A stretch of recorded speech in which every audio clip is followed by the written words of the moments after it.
నమస్తే ఫ్రెండ్స్. నేను మీ Shravani. Welcome back to Shravani's kitchen. ఈరోజు మన కిచెన్‌లో సింపుల్‌గా చేసుకునే రుచికరమైన కర్రీని చూపించబోతున్నానండి. ఈ ఎగ్ కర్రీ చాలా రుచిగా ఉండడమే కాదు, గుడ్లకు ఉప్పు, కారం చక్కగా పట్టి మంచి రుచిగా అనిపిస్తుంది. అంతేకాదు తక్కువ గుడ్లతో చేసిన, ఎక్కువ గుడ్లతో చేసినట్టుగా కూర చాలా ఒదుగ్గా వస్తుంది. మరి చూడగానే తినాలనిపించే ఈ టేస్టీ ఎగ్ కర్రీని ఇంతకీ ఎలా చేయాలో ఇప్పుడు చూద్దాం రండి.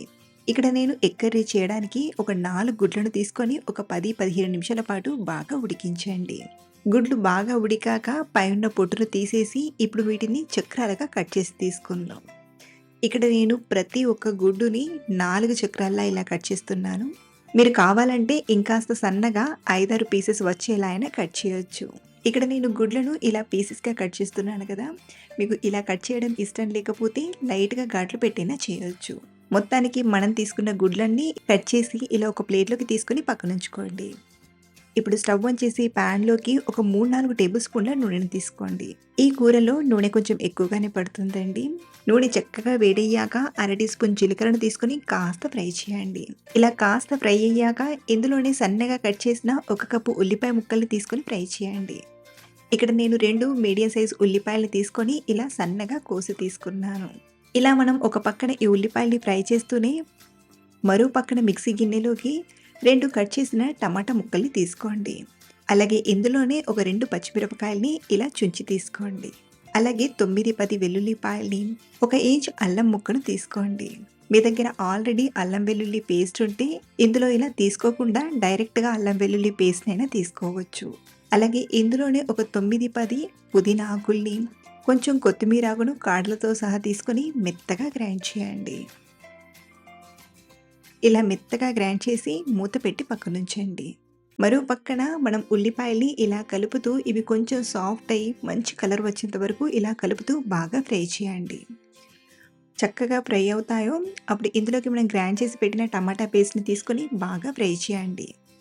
ఇందులో ఉన్న నీరు శాతం తగ్గిపోయి ఆయిల్ సెపరేట్ అయ్యేంత వరకు ఇలా కలుపుతూ బాగా ఫ్రై చేయాలి. మీరు కావాలంటే ఇలా ఫ్రై చేస్తున్నప్పుడే ఒక 2 టేబుల్ స్పూన్ల పాల మీగడను కానీ లేదా పెరుగుని కానీ తీసుకొని ఫ్రై చేయొచ్చు. ఎప్పుడైతే ఇదంతా ఇలా బాగా ఫ్రై అవుతుందో అప్పుడు ఇందులోకి ఒక పావు టీ స్పూన్ పసుపును, 2 టీ స్పూన్ల కారం, 1 టీ స్పూన్ ధనియాల పొడిని, అర టీ స్పూన్ గరం మసాలా పొడిని, అలాగే రుచికి సరిపడా ఉప్పుని, అలాగే ఒక అర టీ స్పూన్ మిరియాల పొడిని తీసుకోండి. దీన్ని బట్టి మనం కారం అలాగే మిరియాల పొడిని బ్యాలెన్స్ చేసి మన టేస్ట్‌కి తగ్గట్టుగా తీసుకోవాలి. మీరు మిరియాల పొడి వేయనట్లయితే రుచికి సరిపడా కారం తీసుకొనైనా చేయొచ్చు. సో మనం ఈ కర్రీలో వేసే స్పైసెస్ అన్నీ సరిపడా ఇదే టైంలో తీసుకొని మంటను తక్కువగా పెట్టి బాగా ఫ్రై చేయండి. ఒక 30-40 సెకండ్స్ ఇలా కలుపుతూ బాగా ఫ్రై చేశాక ఇప్పుడు ఇందులోకి గ్రేవీకి సరిపడా నీళ్ళను తీసుకుందాం. మనకు ఈ గ్రేవీ అనేది మరీ పల్చగా ఉండద్దు, అలానే మరీ గట్టిగా ఉండద్దు. కొంచెం జారుడుగా ప్రిపేర్ చేసుకుంటే ఎగ్ పీసెస్‌కి ఉప్పు, కారం బాగా పడుతుంది. అలాగే మనం అన్నంలో కలుపుకొని తినేటప్పుడు కూడా చక్కగా ఉంటుంది. కాబట్టి చూడండి, కన్సిస్టెన్సీ అనేది ఇక్కడ నేను మీడియం థిక్‌నెస్‌గా తీసుకున్నాను. సుమారు ఒక అరకప్పు నుండి ముప్పావు కప్పు వరకు నీళ్ళని తీసుకున్నాను. ఇప్పుడు కవర్ చేసి ఒక 2, 3 నిమిషాలు ఈ గ్రేవీని బాగా ఉడికించుకుందాం. 3 నిమిషాల తర్వాత మళ్ళీ మూత తీసి ఒకసారి ఈ గ్రేవీని బాగా కలిపి మనం కట్ చేసిన ఎగ్ ముక్కల్ని తీసుకుందాం. ఇలా ఎగ్ పీసెస్‌ని తీసుకున్నాక మరీ ఎక్కువగా కలపకుండా స్లోగా ఇలా కదుపుతూ ఎగ్ ముక్కలకు ఉప్పు, కారం పట్టేలా చూడండి.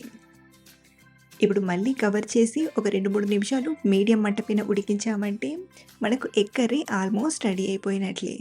అంతే, సింపుల్‌గా చేసిన టేస్టీ ఎగ్ కర్రీ తయారైపోయింది. చివరిగా ఒక అర టీ స్పూన్ కసూరి మేతిని, కొత్తిమీరాకుని ఇలా గార్నిష్ చేసి స్టవ్ ఆఫ్ చేసేయడమే. మీరు కూడా ఇలా సింపుల్‌గా ఓసారి ఎగ్ కర్రీని ట్రై చేయండి. చాలా బాగా ఇష్టపడతారు. ఇలాంటి మరెన్నో సింపుల్ అండ్ టేస్టీ రెసిపీస్ కోసం మన ఛానల్‌ని ఫాలో అవ్వండి. Thank you for watching.